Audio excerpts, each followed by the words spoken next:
Study with ಪರಶುರಾಮ್ಗೆ ಸ್ವಾಗತವನ್ನು ಕೊಡ್ತೀನಿ. 27 February 2025ಕ್ಕೆ SSLC ರಾಜ್ಯ ಮಟ್ಟದ ಪೂರ್ವ ಸಿದ್ಧತಾ ಪರೀಕ್ಷೆ ನಡೀತಾ ಇದೆ. ಸೊ ಅದಕ್ಕಾಗಿ ನಾನು ಏನು ಮಾಡ್ತಾ ಇದ್ದೀನಿ ಅಂದರೆ ನಿಮಗೆ ಗಣಿತದಲ್ಲಿ ಒಂದು ಮಾದರಿ ಪ್ರಶ್ನೆ ಪತ್ರಿಕೆಯನ್ನು ಕೀ ಉತ್ತರದೊಂದಿಗೆ ಕೊಡ್ತೀನಿ. ಇನ್ನೊಂದು ಸೆಟ್ ಕ್ವಶನ್ ಪೇಪರ್ ಬರ್ತದೆ, ಅದು ಕೂಡ ನೋಡಿ. ನಿಮಗೆ ಬರ್ತಕ್ಕಂಥ ಇನ್ನಷ್ಟು ಮ್ಯಾಥ್ಸಲ್ಲಿ ಅಂಕಗಳನ್ನು ಬೇಕು. ನೀವು ಮಾಡೆಲ್ ಕ್ವಶನ್ ಪೇಪರ್ 1, 2, 3, 4 4 ಸಾಲ್ವ್ ಮಾಡಬೇಕು. ಆಲ್ರೆಡಿ ನಾನು 4 ಮಾಡೆಲ್ ಕ್ವಶನ್ ಪೇಪರ್ನ ಸಾಲ್ವ್ ಮಾಡಿದ್ದೀನಿ. ಇವೆಲ್ಲ ವಿಡಿಯೋಗಳು ಬೇಕಾದರೆ SSLC maths passing and scoring package 2025 ಅಂತಲೇ ಒಂದು ಪ್ಲೇಲಿಸ್ಟ್ ಲಿಂಕ್ ಇದೆ. ಅದನ್ನು ಒತ್ತಿ ನೋಡಿದರೆ ತಾವು ಇನ್ನೂ ಹೆಚ್ಚಿನ ವಿಡಿಯೋಗಳು ಗಣಿತದಲ್ಲಿ ನೋಡ್ತೀರಿ. ಇನ್ನೊಂದು ಕ್ವಶನ್ ಪೇಪರನ್ನು ಕೊಡ್ತೀನಿ, ಮತ್ತೆ ಇಂಪಾರ್ಟೆಂಟ್ ವಿಡಿಯೋಗಳು ಬರ್ತವೆ, ಅದನ್ನು ಕೂಡ ನೋಡಿ. ಲೈಕ್, ಶೇರ್ ಮತ್ತು ಫಸ್ಟ್ ಟೈಮ್ ವಾಚ್ ಮಾಡ್ತಿದ್ರೆ ಸಬ್ಸ್ಕ್ರೈಬ್ ಮಾಡೋದನ್ನು ಮಾತ್ರ ಮರೆಯದಿರಿ. 8 ಬಹು ಆಯ್ಕೆ ಪ್ರಶ್ನೆಗಳಲ್ಲಿ ಮೊದಲ ಪ್ರಶ್ನೆ ಇತ್ತು, P of x is equal to 3x³ minus 4x² plus 5x4 minus 3x plus 4 ಈ ವರ್ಗ ಬಹುಪದೋಕ್ತಿಯ ಮಹತ್ತಮ ಘಾತ ಅಂತ ಕೇಳ್ತಾರೆ. ಮಹತ್ತಮ ಘಾತ ಅಂದರೆ ಘಾತ ಸಂಖ್ಯೆಯಲ್ಲಿ ಯಾವುದು ಅತಿ ದೊಡ್ಡ ಸಂಖ್ಯೆ ಇದೆ ಅಂತ ನೋಡಬೇಕು. ಸೊ ಘಾತ ಸಂಖ್ಯೆಯಲ್ಲಿ ದೊಡ್ಡದಿರೋದು ಇಲ್ಲಿ 3 ಇದೆ, 2 ಇದೆ, 4 ಇದೆ, ಏನೂ ಇಲ್ಲ ಅಂದರೆ 1, ಏನೂ ಇಲ್ಲ ಅಂದರೆ 1. ಸೊ ಟೋಟಲಿ 4 ಆಯಿತು. ಸೊ 4 ಅನ್ನೋದು ಏನಪ್ಪ ಅಂದರೆ ಮಹತ್ತಮ ಘಾತ ಅಂತ ಕರೀತಾರೆ. ಮಹತ್ತಮ ಅಂದರೆ ದೊಡ್ಡದು ಇದರ ಅರ್ಥ. ಪ್ರಶ್ನೆ 2, 2 ಚರಾಕ್ಷರಗಳಿರುವ ರೇಖಾತ್ಮಕ ಸಮೀಕರಣಗಳಾದ x + 2y = 3, 3x + 6y = k ಆಯ್ಕೆಗೊಂಡರೆ k ನ ಬೆಲೆ ಎಷ್ಟು ಅಂತ ಕೇಳಿದ್ದಾರೆ. ಸೊ ಆಯ್ಕೆಗೊಂಡ್ರೆ ಎಷ್ಟಾಗ್ತದಪ್ಪ ಅಂದ್ರೆ 9 ಅನ್ನೋದು ಉತ್ತರ. ಪ್ರಶ್ನೆ 3, ಒಂದು ಸಮಾಂತರ ಶ್ರೇಣಿಯ n ನೇ ಪದ an = 3n - 2 ಆದಾಗ ಶ್ರೇಣಿಯ 10ನೇ ಪದವನ್ನು ಕಂಡುಹಿಡಿಯಿರಿ. ಸೊ n ಎಲ್ಲದಲ್ಲ ಅಲ್ಲಿ 10 ತುಂಬ್ರಿ, ಓಕೆನಾ. 3 10 ಎಷ್ಟಾಯಿತು? 30 ಆಯಿತು. 30ರಲ್ಲಿ 2 ಕಳೆದ್ರೆ 28 ಬಂತು. ಸೊ 28 ಅನ್ನೋದೇ ಉತ್ತರ ಬರ್ತದೆ. ಪ್ರಶ್ನೆ 4, ತ್ರಿಭುಜ ABCಯಲ್ಲಿ AB ಸಮಾಂತರ DE, AD 6 centimetre, CD 4 centimetre, BC 15 centimetre. ಹಾಗಾದರೆ B ಯ ಉದ್ದವನ್ನು ಕಂಡುಹಿಡಬೇಕು. ಸೊ B ಯ ಉದ್ದ ಎಷ್ಟಾಗ್ತದೆ? 9 ಸೆಂಟಿಮೀಟರ್ ಅನ್ನೋದು ರೈಟ್ ಆನ್ಸರ್. ಸೊ ಬೆಲೆಗಳನ್ನು ಕೇಳಿದ್ದಾರೆ. sin 30 degree, cos 60 degree, tan 45 degree. ಇದರ ಬೆಲೆ ಎಷ್ಟಾಗ್ತದಪ್ಪ ಅಂದ್ರೆ 0 ಅಂತಕ್ಕಂಥದ್ದು ಉತ್ತರ. ಪ್ರಶ್ನೆ 6, ಒಂದು ವೃತ್ತದ ವಿಸ್ತೀರ್ಣ 49 ಪೈ ಚದರಮಾನಗಳು ಆದರೆ ಅದರ ಪರಿಧಿ ಎಷ್ಟು ಅಂತ ಕೇಳಿದ್ದಾರೆ. ಸೊ 49 ಅಂದ್ರೆ ಎಷ್ಟಾಗಿರ್ತದೆ? ಆಬ್ವಿಯಸ್ಲಿ 14 ಪೈ ಅಂತಕ್ಕಂಥದ್ದು ರೈಟ್ ಆನ್ಸರ್. ಪ್ರಶ್ನೆ 7, ಒಂದು ಸಿಲಿಂಡರಿನ ಪರಿಧಿ 55 ಸೆಂಟಿಮೀಟರ್ ಮತ್ತು ಎತ್ತರ 10 ಸೆಂಟಿಮೀಟರ್ ಆದಾಗ ವಕ್ರ ಮೇಲ್ಮೈ ವಿಸ್ತೀರ್ಣವನ್ನು ಕಂಡುಹಿಡಬೇಕು. ಸೊ ವಕ್ರ ಮೇಲ್ಮೈ ವಿಸ್ತೀರ್ಣವನ್ನು ಕಂಡುಹಿಡಿದಾಗ ಏನಾಗ್ತದೆ? ಸಿಂಪ್ಲಿಸಿಟಿ 55 × 10 ಗುಣಿಸ್ತೀವಿ. ಸೊ ಎಷ್ಟಾಯಿತು? 550 cm² ಅನ್ನೋದೇ ವಕ್ರ ಮೇಲ್ಮೈ ವಿಸ್ತೀರ್ಣ ಆಗಿರ್ತದೆ. ನಮ್ಮಲ್ಲಿ ಯಾವುದೇ ಒಂದು ಘಟನೆಯ ಸಂಭವನೀಯತೆ ಆಗಿರಲು ಸಾಧ್ಯವಿಲ್ಲ ಅಂತ ಕೇಳಿದ್ದಾರೆ. ಇದರಲ್ಲಿ -1.5 ಐತಿ. ಸೊ ಇದು ಏನಾಗಿರೋದಿಲ್ಲ, ಘಟನೆ ಆಗಿರಲಿಕ್ಕೆ ಸಾಧ್ಯನೇ ಇಲ್ಲ. ಮತ್ತೆ 1 ಅಂಕದ ಪ್ರಶ್ನೆಗಳು ಎರಡನೇ ಮೇನ್ಸಲ್ಲಿ ಹೋಗೋಣ. 2 ಚರಾಕ್ಷರವಿರುವ ರೇಖಾತ್ಮಕ ಸಮೀಕರಣಗಳ ಜೋಡಿಗಳು ಅಸ್ಥಿರ ಜೋಡಿ ಇದ್ದಾವೆ. ಅವು ಎಷ್ಟು ಪರಿಹಾರವನ್ನು ಹೊಂದಿರುತ್ತವೆ ಅಂತ ಕೇಳಿದ್ದಾರೆ. ಅಸ್ಥಿರ ಜೋಡಿ ಅಂದರೆ ಅದಕ್ಕೆ ಯಾವುದೇ ಪರಿಹಾರಗಳು ಇರೋದಿಲ್ಲ. ಮುಂದಿನ ಪ್ರಶ್ನೆ, ಚಿತ್ರದಲ್ಲಿ y = P of x ಬಹುಪದೋಕ್ತಿಯನ್ನು ಸೂಚಿಸುತ್ತದೆ. P of x ಹೊಂದಿರುವ ಶೂನ್ಯತೆಗಳನ್ನು ಕಂಡಿರಿ ಅಂತ ಕೇಳಿದ್ರು. ಈ ಗೆರೆ ಎಷ್ಟು x ಅಕ್ಷದ ಮೇಲೆ ಹಾದೋಗಿದೆ ಅಂತ ನೋಡಿ ಕೇಳಿದ್ದಾರೆ. ಇದರರ್ಥ ವೆರಿ ಸಿಂಪಲ್, ಇಲ್ಲಿ ಒಂದು ಸರಿ ಹಾದೋಗೋದ, ಇಲ್ಲಿ ಒಂದು ಹಸರ ಆಗೋದ. ಶೂನ್ಯತೆ ಎಷ್ಟಾಯಿತು? 2 ಅಂತ ಬಂತು. 11, 2x + 7x² - 6 = 0 ಈ ವರ್ಗ ಸಮೀಕರಣದ ಆದರ್ಶ ರೂಪದಲ್ಲಿ ಬರೀರಿ ಅಂತ ಕೇಳಿದ್ದಾರೆ. ಏನಾಗ್ತದಪ್ಪ ಅಂದ್ರೆ ಆದರ್ಶ ರೂಪ 7x² + 2x + -6 = 0. ವರ್ಗ ಸಮೀಕರಣದ ಆದರ್ಶ ರೂಪವನ್ನು ಹಾಕಿ ABC ಅಂತ ಹಾಕೊಡ್ರಿ, ಅವಾಗ ಇದನ್ನು ಬದ್ರೆ ಸರಿ ಆಗ್ತದೆ. 12ನೇ ಪ್ರಶ್ನೆ, ಒಂದು ಸಮಾಂತರ ಶ್ರೇಣಿ S14 = 240, S13 = 237 ಆದರೆ ಆ ಶ್ರೇಣಿಯ 14ನೇ ಪದವನ್ನು ಕೇಳಿದ್ದಾರೆ. ಸೊ 14ನೇ ಪದವಾದಾಗ ಏನಾಗ್ತದೆ? S14ನಲ್ಲಿ S13 ಕಳಿಬೇಕು. 240ರಲ್ಲಿ 237 ಕಳೆದ್ರೆ 3 ಅಂತಕ್ಕಂಥದ್ದು ಉತ್ತರ ಬರ್ತದೆ. 13ನೇ ಪ್ರಶ್ನೆ, ಮೂಲ ಬಿಂದು ಮತ್ತು 8 - 6 ಬಿಂದುಗಳ ನಡುವಿನ ದೂರವನ್ನು ಕಂಡುಹಿಡಿಯಿರಿ. ಸೊ ನಮಗೆ ಮೂಲ ಬಿಂದುವಿಗೆ ಇರುವ ದೂರದ ಸೂತ್ರ ಗೊತ್ತದ. OP = √x² + y². ಇಲ್ಲಿ 8 ಹಾಕೋಣ, ಇಲ್ಲಿ 6 ಹಾಕೋಣ. 64 + 36 ಬರ್ತದೆ. -- ಆಗ್ತದೆ. 64 36 ಕೂಡಿಸಿದ್ರೆ √10. ಇದನ್ನು ಇನ್ನಷ್ಟು ಸರಳೀಕರಣ ಮಾಡಿದರೆ 10 ಮಾನಗಳು ಅಂತ ಬರಿಬಹುದು. ಪ್ರಶ್ನೆ 14, ಚಿತ್ರದಲ್ಲಿ O ಕೇಂದ್ರವುಳ್ಳ ವೃತ್ತಕ್ಕೆ TP ಮತ್ತು TQಗಳು ಸ್ಪರ್ಶಕ. ಕೋನ PTQಗಳನ್ನು ಅಳತೆ ಮಾಡ್ರಿ. ತ್ರಿಜ್ಯಗಳ ನಡುವಿನ ಕೋನ ಪ್ಲಸ್ ಸ್ಪರ್ಶಕಗಳ ನಡುವಿನ ಕೋನ 180 ಡಿಗ್ರಿ ಆಗಿರ್ತದೆ. 110 ಡಿಗ್ರಿ ಮೈನಸ್ ಕೋನ PTQ = 180 ಡಿಗ್ರಿ. ಆಬ್ವಿಯಸ್ಲಿ 180 ಡಿಗ್ರಿ ಒಳಗೆ 110 ಡಿಗ್ರಿ ನಾವು ಕಳೆದಿವಿ ಅಂತಂದ್ರೆ ಎಷ್ಟು ಉಳಿತು? 70 ಡಿಗ್ರಿ ಉಳಿತು. 70 ಡಿಗ್ರಿ ಯಾವುದು? ಕೋನ ಎಸ್ ಪಿ ಟಿ ಕ್ಯೂ ಆಗಿರ್ತದೆ. ಮುಂದಿನ ಪ್ರಶ್ನೆ, ಸರಾಸರಿ ಮತ್ತು ಬಹುಲಕ ಮತ್ತು ಮಧ್ಯಾಂಕಗಳ ಸಂಬಂಧವನ್ನು ತಿಳಿಸಿರಿ. ಮೂರು ಮಧ್ಯಾಂಕ ಈಜ್ವಲ್ ಟು 2 ಸರಾಸರಿ ಪ್ಲಸ್ ಬಹುಲಕ ಅನ್ನೋದು ಉತ್ತರ ಬರ್ತದೆ. 16ನೇ ಪ್ರಶ್ನೆ, ಒಂದು ಆಟದಲ್ಲಿ ಸೋಲುವ ಸಂಭವನೀಯತೆ 0.25 ಆದರೆ ಗೆಲ್ಲುವ ಸಂಭವನೀಯತೆ ಎಷ್ಟು ಅಂತ ಕೇಳಿದ್ದಾರೆ. P of P plus P of E dash is equal to 1. So P of P is equal to 1 minus P of E dash. So 1 minus 0.25 ಆದರೆ 0.75 ಅಂತಕ್ಕಂಥದ್ದೇ ಬರ್ತದೆ. Yes sir, 2 marks question. 12, 15, 21 ಲಸ ಅವಿಭಾಜ್ಯ ಅಪವರ್ತನಗಳ ವಿಧಾನದಿಂದ ಕಂಡುಹಿಡಿಯಿರಿ ಅಂತ ಕೇಳಿದ್ದಾರೆ. ಸೊ ಅವಿಭಾಜ್ಯ ಅಪವರ್ತನ ವಿಧಾನ ಅಂದ್ರೆ 12 ಅಂದರೆ 2 6 12, 6 ಅಂದರೆ 2 3, 15 3 5 ಈ 3 5 ಮತ್ತೆ ಹೋಗಲ್ಲ, 21 3 7 21 3 7 ಇದು ಹೋಗಲ್ಲ. ಸೊ 12 ಏನು ಬಂತು, 2 ಗುಣಿಸು 2 ಘಾತ 2 ಗುಣಿಸು 3, 15 3 ಗುಣಿಸು 5, 21 3 ಗುಣಿಸು 7. ಸೊ ಅವಾಗ ಲಸ ಏನಾಗ್ತದಪ್ಪ ಅಂದ್ರೆ 2 ಘಾತ 2 3 ಇಂಟು 5 ಇಂಟು 7 ಅಂತ ಬರ್ತದೆ. ಸೊ ಆಬ್ವಿಯಸ್ಲಿ 420 ಅಂತಕ್ಕಂಥದ್ದು ಇದ್ರ ಉತ್ತರ ಬರ್ತದೆ. ಇನ್ನೊಂದು ಕೇಳಿದ್ದಾರೆ, 3 + 2√5 ಒಂದು ಅಭಾಗಲಬ್ಧ ಸಂಖ್ಯೆ ಅಂತ ಸಾಧಿಸಿ ಅಂತ ಕೇಳಿದ್ದಾರೆ. 2 ಮಾರ್ಕ್ಸ್ ಇದ್ದಾಗ ಫಸ್ಟ್ ಏನು ಬರ್ಕೋತೀರಿ, 3 + 2√5 ಭಾಗಲಬ್ಧ ಸಂಖ್ಯೆ ಆಗಿರಲಿ ಅಂತ ಉಲ್ಟಾ ಬರ್ಕೋಬೇಕು. ಅಭಾಗಲಬ್ಧ ಕೊಟ್ಟಾಗ ಭಾಗಲಬ್ಧ ಅಂತ ಸಾಧಿಸಬೇಕು. ಅವಾಗ 3 + 2√5 = ಪಿ ಆಫ್ ಕ್ಯೂ ರೂಪದಲ್ಲಿ ಇರಲಿ. ಅವಾಗ 2√5 = P divided by Q minus 3 ಆಗ್ತದೆ. ಅವಾಗ ಮತ್ತೆ √5 = P minus 3q divided by 2q ಆಗ್ತದೆ. ಅವಾಗ P minus 3q divided by 2q ಒಂದು ಭಾಗಲಬ್ಧ ಸಂಖ್ಯೆ, ಆದರೆ √5 ಒಂದು ಅಭಾಗಲಬ್ಧ ಸಂಖ್ಯೆ. ಆದ್ದರಿಂದ ನಮ್ಮ ವೈರುಧ್ಯಕ್ಕೆ ಎಡೆ ಮಾಡಿಕೊಡ್ತದೆ, ನಮ್ಮ ಊಹೆ ತಪ್ಪು.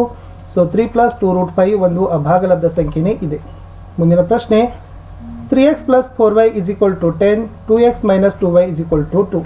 ಈ ರೇಖಾತ್ಮಕ ಸಮೀಕರಣ ಬಿಡಿಸಿ.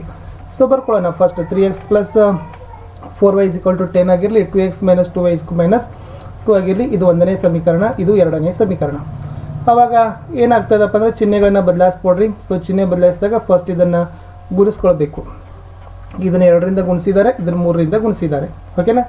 ಅವಾಗ 3 2 6, 2 3 6. ಅವಾಗ ಏನಾಗ್ತದೆ, 6x 6x ಹೋಗ್ತದೆ.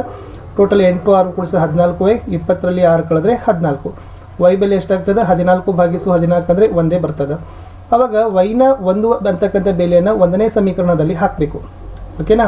ಅವಾಗ ಏನಾಗ್ತದೆ, 3x + 4y = 10. So 3x + 4 = 10. So 3x × 10 - 4, 3x = 6, 6 = 6 divided by 3 = 2, x 2 y = 1 ಅಂತ ಬರ್ತದೆ. ಮುಂದಿನ ಪ್ರಶ್ನೆ, 2x² - 3x + 5 = 0 ವರ್ಗ ಸಮೀಕರಣದ ಮೂಲಗಳ ಸ್ವಭಾವವನ್ನು ಬರೀರಿ. ನಮಗೆ ವರ್ಗ ಸಮೀಕರಣ ಕೊಟ್ಟಿದ್ದಾರೆ. 2x² - 3x + 10 + 5 = 0 ಬರ್ಕೊಳ್ಳೋಣ. ವರ್ಗ ಸಮೀಕರಣದ ಆದರ್ಶ ರೂಪ ಏನು ಹೇಳ್ತದೆ, ax² + bx + c = 0. ಅವಾಗ 2 ಅಂತಕ್ಕಂಥದ್ದು a ಆಗ್ತದೆ, 3 ಅಂತಕ್ಕಂಥದ್ದು b ಆಗ್ತದೆ, c ಅಂತಕ್ಕಂಥದ್ದು 5 ಆಗ್ತದೆ. ಶೋಧಕ ಏನಾದ, b² - 4ac. ಅದರಲ್ಲೆಲ್ಲ ಬರ್ಕೊಳ್ಳೋಣ. ಇವಾಗ -31 ಸಿಗ್ತದೆ. ಇದು ಮೂಲ ಸ್ವಭಾವ ಏನಾಗ್ತದಪ್ಪ ಅಂದ್ರೆ ಊಹಾ ಸಂಖ್ಯೆಗಳು ಅಂತ ಹೇಳ್ತೀವಿ. ಮುಂದಿನ ಪ್ರಶ್ನೆ, x² + 7x + 12 = 0 ಸಮೀಕರಣದ ಮೂಲ ಕಂಡುಹಿಡಿಯಿರಿ ಅಂತ ಕೇಳಿದ್ದಾರೆ. So P of x = x² + 7x + 12 ಅದ. ಸೊ 7x ಅನ್ನು ಇನ್ನೂ ಸರಳೀಕರಣ ಮಾಡಬೇಕಾದ್ರೆ 4x + 3x ಅಂತ ಬರ್ತದೆ. ಅವಾಗ ಕಾಮನ್ ತಗೊಳ್ಳೋಣ. x + 4 + 3 x + 4. So x + 4 x + 3 ಶೂನ್ಯತೆಗಳು. x + 4 = 0, x + 3 = 0, x = -4, x = -3 ಆಗ್ತದೆ. ಮುಂದಿನ ಪ್ರಶ್ನೆ, 6 10 14 ಈ ಸಮಾಂತರ ಶ್ರೇಣಿಯ 15ನೇ ಪದವನ್ನು ಸೂತ್ರ ಉಪಯೋಗಿಸಿ ಕಂಡುಹಿಡಿಯಿರಿ. ಎ ಅಂದರೆ 6 ಮೊದಲ ಪದ, ಡಿ ಅಂದರೆ ವ್ಯತ್ಯಾಸ, 10ರಲ್ಲಿ 6 ಕಳೆದ್ರೆ 4 ಆಗ್ತದೆ, ಎನ್ ಎಷ್ಟು ಕೊಟ್ಟಿದ್ದಾರೆ, 15 ಅಂತ ಕೊಟ್ಟಿದ್ದಾರೆ. ಸೂತ್ರ ಯಾವ್ದು ಹಾಕಬೇಕು, an = a + n - 1 × d. A ಬೆಲೆ 6, ಡಿ ಬೆಲೆ 4, ಎನ್ ಬೆಲೆ 15 ತುಂಬಬೇಕು. ಅವಾಗ ಎಷ್ಟು ಬರ್ತದೆ, 62 ಬರ್ತದೆ. ಇದೇ ಸಮಾಂತರ ಶ್ರೇಣಿಯ 15ನೇ ಪದ 62 ಆಗಿರ್ತದೆ. 21 P1 - 1 S7 7 ಬಿಂದುಗಳ ನಡುವಿನ ದೂರವನ್ನು ದೂರ ಸೂತ್ರ ಬಳಸಿ ಕಂಡುಹಿಡಿಯಿರಿ. ದೂರ ಸೂತ್ರ ಬರ್ಕೊಳ್ಳೋಣ. √x2 - x1 2 + y2 - y1 2 ಅಂತಕ್ಕಂಥದ್ದು ಬರ್ತದೆ. ಈ ರೂಟ್ ಆಫ್ ಇದರಲ್ಲಿ x2 x1 y2 y1ಗಳ ಬೆಲೆಗಳನ್ನು ನಾವು ಹಾಕಿ ಬರೆದಾಗ ಸೊ ಬೆಲೆಗಳನ್ನು ತುಂಬಾನ. ಸೊ ಟೋಟಲ್ ಎಷ್ಟು ಬರಬೇಕು, 10 ಮಾನಗಳಂತ ಬರಬೇಕು. ಪ್ರಾಕ್ಟೀಸ್ ಮಾಡಿಕೊಡ್ರಿ. ಈ ಲೆಕ್ಕಗಳು ನಿಮಗೆ ಬಹಳ ಏನಾಗ್ತವಪ್ಪ ಅಂದರೆ ಹೆಲ್ಪನ್ನು ತಂದು. ಸೇಮ್ ಪ್ಯಾಟರ್ನಲ್ಲಿ ನಿಮಗೆ ಕ್ವಶನ್ಸ್ಗಳು ನಿಮ್ಮ ಆ್ಯನ್ಯುವಲ್ ಎಕ್ಸಾಮ್ಗೆ ಮತ್ತು ಪ್ರಿಪ್ರೇಟರಿಗೆ ಬರ್ತಾವೆ. ಸೊ ಟ್ರಿಗ್ನೋಮೆಟ್ರಿ ಮೇಲೆ ಬೆಲೆಗಳನ್ನು ಕಂಡುಹಿಡಲಿಕ್ಕೆ ಕೇಳಿದರು. ಸೊ ಎಲ್ಲ ಬೆಲೆಗಳನ್ನು ಕಂಡುಹಿಡೋಣ. ಅದರದ ಮೌಲ್ಯಗಳನ್ನು ಕಂಡುಹಿಡಿದ್ರೆ 7/2 ಅಂತಕ್ಕಂಥದ್ದು ಇತರದ್ದು ಉತ್ತರ ಬರಬೇಕು. ಮುಂದಿನ ಪ್ರಶ್ನೆ, 3 ಸೆಂಟಿಮೀಟರ್ ತ್ರಿಜ್ಯದ ಒಂದು ವೃತ್ತಕ್ಕೆ ಅದರ ಕೇಂದ್ರದಿಂದ 10 ಸೆಂಟಿಮೀಟರ್ ದೂರದಲ್ಲಿರುವ ಬಾಹ್ಯ ಬಿಂದುವಿನಿಂದ ಎಳೆದ ಸ್ಪರ್ಶಕದ ಉದ್ದ ಮತ್ತು ಅಳತೆಗಳನ್ನು ಕಂಡುಹಿಡಿಯಿರಿ. ತ್ರಿಜ್ಯ r 3 ಸೆಂಟಿಮೀಟರ್ ಕೊಟ್ಟಿದ್ದಾರೆ, ದೂರ d 10 ಕೊಟ್ಟಿದ್ದಾರೆ, ಸ್ಪರ್ಶಕ ಉದ್ದ t ಅನ್ನು ಕಂಡುಹಿಡಿಯಬೇಕು. ಪೈಥಾಗೋರಸ್ ಪ್ರಮೇಯ ಏನು ಹೇಳ್ತದೆ? d² = t² + r². ಅವಾಗ ಬರ್ಕೊಳ್ಳೋಣ t = √d² - r². So d ಬೆಲೆ 10, r ಬೆಲೆ 3 ಅನ್ನು ಹಾಕೋಣ. ಒಂದು 100 - 9, ಅವಾಗ √91 ಸೆಂಟಿಮೀಟರ್ ಅನ್ನೋದೇ ಸ್ಪರ್ಶಕದ ಉದ್ದ ಬರ್ತದೆ. 24. ಒಂದು ಪೆಟ್ಟಿಗೆಯಲ್ಲಿ 28 ಬಲ್ಬ್ಗಳಿದ್ದಾವೆ. ಅವುಗಳಲ್ಲಿ 7 ಬಲ್ಬ್ಗಳು ದೋಷಪೂರಿತವಿದ್ದಾವೆ. ಪೆಟ್ಟಿಗೆಯಿಂದ ಯಾದೃಚ್ಛಿಕವಾಗಿ ಒಂದು ಬಲ್ಬನ್ನು ಹೊರಗೆ ತೆಗೆದಿದ್ದಾರೆ. ಅದು ದೋಷಪೂರಿತ ಆಗಿರದೇ ಇರುವ ಸಂಭವನೀಯತೆಯನ್ನು ಕಂಡುಹಿಡಿಬೇಕು. ಸೊ ಎಸ್ ಇರೋದು ಒಟ್ಟು ಬಲ್ಬ್ಗಳಿದ್ದಾವೆ, ಅಂದರೆ ಎಷ್ಟಾಯಿತು? 28 ಅಂತ ಕೊಟ್ಟಿದ್ದಾರೆ. ಈ = ದೋಷಪೂರಿತ ಬಲ್ಬ್ಗಳು ಎಷ್ಟು ಕೊಟ್ಟಿದ್ದಾರೆ? 28ರಲ್ಲಿ 7 ದೋಷಪೂರಿತವಾಗಿದ್ದಾವೆ ಅಂತ ಹೇಳಿದ್ದಾರೆ. ಆಮೇಲೆ ಸೊ ಎಷ್ಟು 28ರಲ್ಲಿ ಹೇಳ್ಕೊಂಡ್ರೆ 21 ಅಂತಕ್ಕಂಥದ್ದು ಬರ್ತದೆ. ಅಗದಿ ಈಸಿ ಅದ. ಸಂಭವನೀಯತೆ ಏನಾಗ್ತದಪ್ಪ? n of p / n of s. 21/28 ಅನ್ನೋದು ಸಂಭವನೀಯತೆ ಆಗಿರಬೇಕು. 3 ಮಾರ್ಕ್ಸ್ ಕ್ವಶನ್. √3 ಒಂದು ಭಾಗಲಬ್ಧ ಸಂಖ್ಯೆ ಅಂತ ಸಾಧಿಸ್ರಿ. ಸೊ ಫಸ್ಟ್ √3 ಒಂದು ಭಾಗಲಬ್ಧ ಸಂಖ್ಯೆ ಆಗಿರಲಿ. √3 = p/q ವರ್ಗ ಮಾಡಬೇಕು. ಅವಾಗ q² = q² / 3. ಸೊ ಅವಾಗ p² ಅನ್ನು 3ರಿಂದ ಭಾಗಿಸಬೇಕು, p ಅನ್ನು ಸಹ 3ರಿಂದ ಭಾಗಿಸಬೇಕು. ಆವಾಗ p ಯ ಅಪವರ್ತನ ಆಗ್ತದೆ. Therefore p = 3k, q² = 3k² / 3. So q² = 9k² / 3.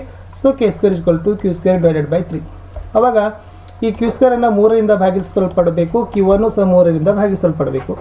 ಅವಾಗ ಇದು ನಮ್ಮ ವಿರುದ್ಧಕ್ಕೆ ಎಡೆ ಮಾಡಿ ಕೊಡ್ತದೆ, ಊಹೆ ತಪ್ಪಾಗ್ತದೆ. ಸೊ √3 ಒಂದು ಭಾಗಲಬ್ಧ ಸಂಖ್ಯೆ ಆಗದ.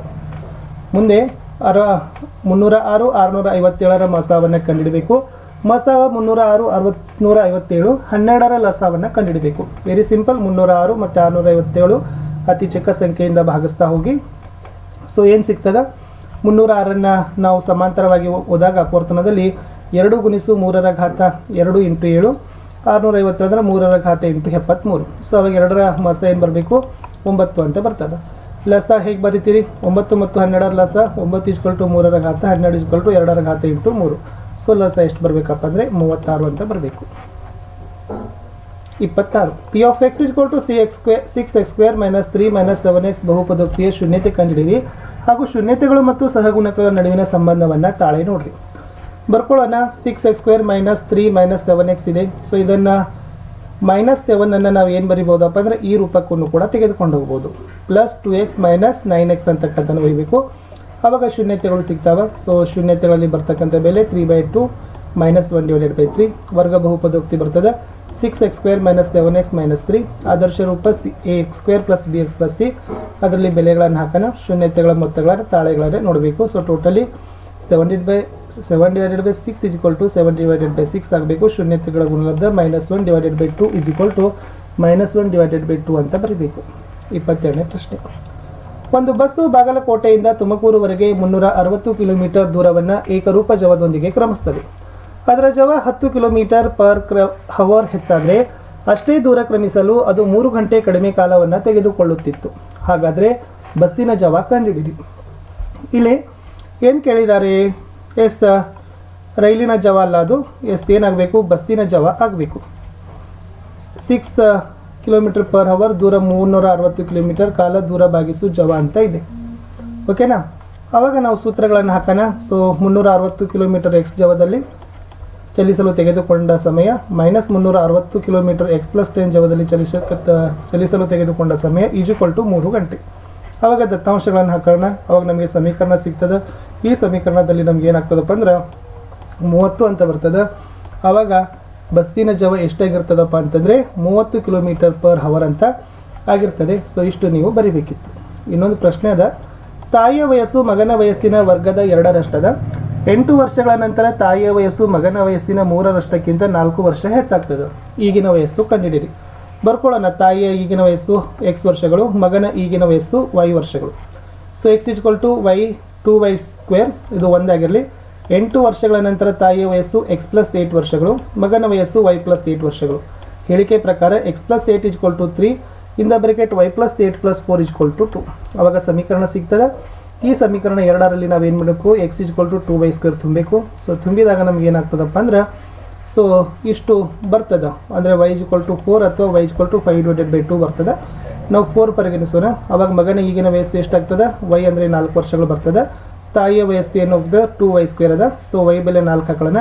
2 × 4 ಘಾತ 2 ಅಂದರೆ ಎಷ್ಟಾಯಿತು, 4 × 4 = 16. 2 16 ಅಂದರೆ ಎಷ್ಟಾಗ್ತದಪ್ಪ ಅಂತಂದ್ರೆ 32 ವರ್ಷಗಳು ಅಂತಕ್ಕದನ್ನು ಬರ್ತದೆ. ಚಿತ್ರದಲ್ಲಿ LM ಲಂಬ CD ಮತ್ತು LN ಲಂಬ CD ಆದರೆ AM/AB = AN/AD ಅಂತಾನೆ ಸಾಧಿಸ್ರಿ. ಚಿತ್ರ ನೋಡ್ಕೊಡ್ರಿ. ತ್ರಿಭುಜ ABCಯಲ್ಲಿ LM ಲಂಬ CB ಮೂಲ ಸಮಾನುಪಾತತೆ ಪ್ರಮಾಣ ಏನು ಹೇಳ್ತದಪ್ಪ ಅಂದ್ರೆ AL/AC = AM/AB. ಸೊ ತ್ರಿಭುಜ ADCಯಲ್ಲಿ LN ಲಂಬ CD ಮೂಲ ಸಮಾನುಪಾತತೆಯ ಪ್ರಮೇಯದ ಪ್ರಕಾರ ಅಂತ ಬರ್ಕೊಡ್ರಿ. ಅವಾಗ ಅದೇನಾಗ್ತದಪ್ಪ ಅಂದ್ರೆ ನಿಮ್ಮ ಸಾಧನೆ ಆಗ್ತದೆ.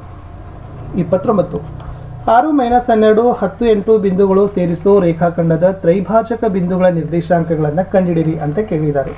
ಇದು ಸ್ವಲ್ಪ ವಿಶೇಷವಾಗಿರ್ತಕ್ಕಂಥ ಲೆಕ್ಕ ಇತ್ತು ಮತ್ತು ವೆರಿ ಈಸಿ ಅದ. ಆಲ್ರೆಡಿ ಇಲ್ಲೆಲ್ಲ ಕೊಟ್ಟಿದ್ದಾರೆ. ಸೊ ಅದನ್ನು ಕೂಡ ತಾವುಗಳು ನೋಡಿಕೊಂಡು ಉತ್ತರವನ್ನು ಪ್ರಾಕ್ಟೀಸ್ ಮಾಡಿ. ಸೇಮ್ ಪ್ಯಾಟರ್ನಲ್ಲಿ ನಿಮ್ಮ ಪರೀಕ್ಷೆಯಲ್ಲಿ ಪ್ರಶ್ನೆಗಳು ನಿಮಗೆ ಬಂದೇ ಬರ್ತವೆ. ಇನ್ನು ಟ್ರಿಗ್ನೋಮೆಟ್ರಿಯಲ್ಲಿ ಸಾಧಿಸಲಿಕ್ಕೆ ಕೇಳಿದ್ದಾರೆ. ಸೊ ಇದನ್ನು ಕೂಡ ನೀವೇನು ಮಾಡ್ಬೋದು, ಆರಾಮಾಗಿ ಸಾಧಿಸ್ಬೋದು. ವೆರಿ ಈಸಿಯಾಗಿರ್ತಕ್ಕಂಥ ಪ್ರಶ್ನೆನೇ ಇತ್ತು. ಇದು ಕೂಡ ಟ್ರಿಗ್ನೋಮೆಟ್ರಿಯಲ್ಲಿ ಇರ್ತಕ್ಕಂಥದ್ದಿದೆ ನೋಡಿ. 7 + tan² A + cot² A ಅಂತ ಸಾಧಿಸ್ತಾರೆ. ಅದನ್ನು ಸಾಧಿಸಿದ್ದಾರೆ. 31 ವೃತ್ತದ ಮೇಲಿನ ಯಾವುದೇ ಬಿಂದುವಿನಲ್ಲಿ ಎಳೆದ ಸ್ಪರ್ಶಕ ಸ್ಪರ್ಶ ಬಿಂದುವಿನಲ್ಲಿ ಎಳೆದ ತ್ರಿಜ್ಯಕ್ಕೆ ಲಂಬವಾಗಿರ್ತದೆ ಅಂತ ಸಾಧಿಸಿ ಅಂತ ಕೇಳಿದ್ದಾರೆ. ವೃತ್ತದ ಮೇಲಿನ ಪ್ರಮೇಯಗಳು. ಸೊ ಪ್ರಮೇಯ ಬ್ಯಾಪಟ್ ಮಾಡಿದ್ರೆ ಖಂಡಿತವಾಗಿ ನೀವು 3 ಅಂಕಗಳನ್ನು 7 ಅಂಕಗಳು ಪ್ರಮೇಯಕ್ಕೇನೆ ಇದ್ದಾವೆ. 32 10 ಸೆಂಟಿಮೀಟರ್ ತ್ರಿಜ್ಯವುಳ್ಳ ವೃತ್ತದಲ್ಲಿನ ಒಂದು ಜಾ ವೃತ್ತ ಕೇಂದ್ರದಲ್ಲಿ ಲಂಬ ಕೋನವನ್ನುಂಟು ಮಾಡ್ತದೆ. ಜಾದಿಂದ ಉಂಟಾದ ಲಘು ವೃತ್ತಖಂಡದ ವಿಸ್ತೀರ್ಣಗಳನ್ನು ಕಂಡುಹಿಡಿಯಿರಿ. ಏನು ಕೊಟ್ಟಿದ್ದಾರೆ ನೋಡ್ರಿ. ತ್ರಿಜ್ಯ 10 ಅದ, 90 ಡಿಗ್ರಿ ಅದ, ಯಾವುದು 90 ಡಿಗ್ರಿ ಕೊಟ್ಟಿದ್ದಾರೆ. ಎಸ್, ಲಂಬ ಕೋನ ಅಂತ ಕೊಟ್ಟಿದ್ದಾರೆ 90 ಡಿಗ್ರಿ. ಸೊ B = 10 ಸೆಂಟಿಮೀಟರ್ ಅದ. ಅವಾಗ ಲಘು ವೃತ್ತಖಂಡದ ವಿಸ್ತೀರ್ಣ = ತ್ರಿಜ್ಯಾಂತರ ವೃತ್ತಖಂಡದ ಮೈನಸ್ ವಿಸ್ತೀರ್ಣ ಮೈನಸ್ ತ್ರಿಭುಜದ ವಿಸ್ತೀರ್ಣ. ಸೊ ಹಾಕಿದಾಗ ನಮ್ಗೆ ಎಷ್ಟು ಬರಬೇಕಪ್ಪ ಅಂದರೆ 28.5 cm² ಅಂತ ಬರಬೇಕು. ಸ್ವಲ್ಪ ಸ್ಟೆಪ್ಸ್ಗಳನ್ನು ನೀಟಾಗಿ ನೀವೇನು ಮಾಡಬೇಕು, ಇದೇ ಥರ ಬರೀಬೇಕು. ಮುಂದಿನ ಪ್ರಶ್ನೆ, ಆವೃತ್ತಿ ವಿತರಣಾ ಕೋಷ್ಟಕದಲ್ಲಿ ಸೂಕ್ತ ವಿಧಾನದಿಂದ ಸರಾಸರಿ ಅಂತ ಕೇಳಿದರೆ ವೆರಿ ಈಸಿ ಅದ. ವರ್ಗಾಂತರ ಆವೃತ್ತಿ ಬರ್ಕೊಡ್ರಿ. x/fx ಗುಣಿಸ್ರಿ. ಆವಾಗ summation of x f = 20, summation of fx = 580. So ಸೂತ್ರ ಏನಾಗ್ತದೆ, x bar = summation of fx / summation of f. 580ರಲ್ಲಿ 20 ಭಾಗಿಸಿದಾಗ 29 ಅನ್ನೋದೇ ಸರಾಸರಿ ಬರ್ತದೆ. ಹೊಟ್ಟೆ ಬಿಡಾಕ್ ಹೋಗ್ಬೇಡ್ರಿ, ಲೆಕ್ಕ ಕಲ್ಕೊಳ್ರಿ. ಇನ್ನು ಮಧ್ಯಾಂಕ ಕೇಳಿದ್ದಾರೆ. ವರ್ಗಾಂತರ ಆವೃತ್ತಿ ಕೊಟ್ಟಿದ್ದಾರೆ. ಕೇವಲ ಸಂಚಿತ ಆವೃತ್ತಿ CF ಅನ್ನು ಕಂಡುಹಿಡಿಬೇಕು. ಆವಾಗ ಆವೃತ್ತಿಗಳನ್ನು ಗುಡಿಸ್ರಿ. 50 ಕೆಳಮಿತಿ ಮತ್ತು ಮೇಲ್ಮಿತಿಗಳನ್ನು ಗುರುತಿಸ್ಕೊಡ್ರಿ. ಆವಾಗ n = 50, n/2 ಅಂದರೆ 25 ಅಂತ ಬರ್ತದೆ. ಸೊ ಮಧ್ಯಾಂಕ ಇರುವ ವರ್ಗಾಂತರ 20 ಭಾಗಿಸು 20 - 30. ಆವಾಗ L 20, H 10, CF 13, F 15 ಮಧ್ಯಾಂಕ ಕಂಡುಹಿಡಿತಕ್ಕಂಥ ಸೂತ್ರ ಹಾಕಿದಾಗ 28 ಮಧ್ಯಾಂಕ ಅಂತಕ್ಕಂಥದ್ದು ಏನಾಗಬೇಕಪ್ಪ ಅಂದರೆ ಸ್ನೇಹಿತರೆ ಬರಬೇಕು. ಗ್ರಾಫ್ ಇದೆ. x + 5 x + y = 5 2x - y = 4 ರೇಖಾತ್ಮಕ ಸಮೀಕರಣಗಳ ಜೋಡಿ. ಸೊ ಇದನ್ನು ಬರ್ಕೊಡ್ರಿ. ಸೊ ಬರ್ಕೊಂಡು ಏನು ಮಾಡಬೇಕಪ್ಪ ಅಂದರೆ ಈ ಥರ ಬರೀ ನಕ್ಷೆಗಳನ್ನು ಹಾಕಿದ್ರು ಕೂಡ ನಿಮ್ಗೆ ಏನು ಮಾಡ್ತಾರೆ, ಅಂಕಗಳನ್ನು ಕೊಡ್ತಾರೆ. ಆರಾಮಾಗಿ ಗ್ರಾಫ್ಗಳನ್ನು ನೀವು ಬಿಡಿಸ್ಬೋದು.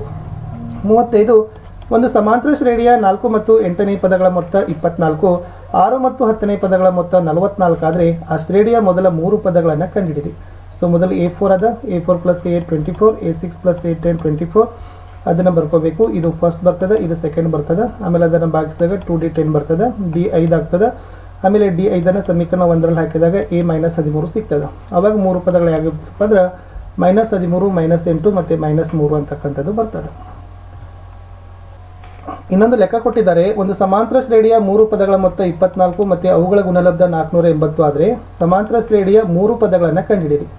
ಸೊ ಸಮಾಂತರ ಶ್ರೇಣಿಯ 3 ಪದಗಳು A - D A + D ಆಗಿರಲಿ. ಸೊ ಅವಾಗ ನಮಗೆ ಏನಾಗ್ತದೆ A8 ಅಂತಕ್ಕಂಥದ್ದು ಸಿಗ್ತದೆ.